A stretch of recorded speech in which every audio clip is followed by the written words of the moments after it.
L500 installation video. These are the simple steps to install the L500 fertigation system. First step is to mount the pump enclosure on a wall or structure.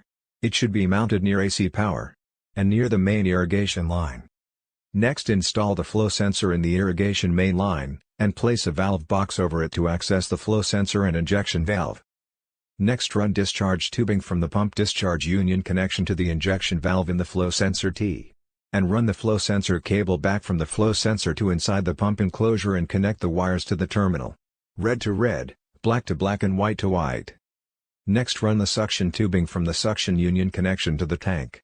And place the foot valve in the tank and connect the suction tube to the foot valve union connection. Next, calculate the pump rate using the QR code. Scan the QR code with your phone and watch the video and follow the steps to calculate the pump rate. Now you are ready to test the system. Plug in the power, make sure the top light is green and run irrigation and the pump will start pumping. With that tested, you are ready to fertigate. Next, follow the steps on the door label to fill the tank with fertilizer and prime the pump. Set the pump rate, record the tank level and run the irrigation.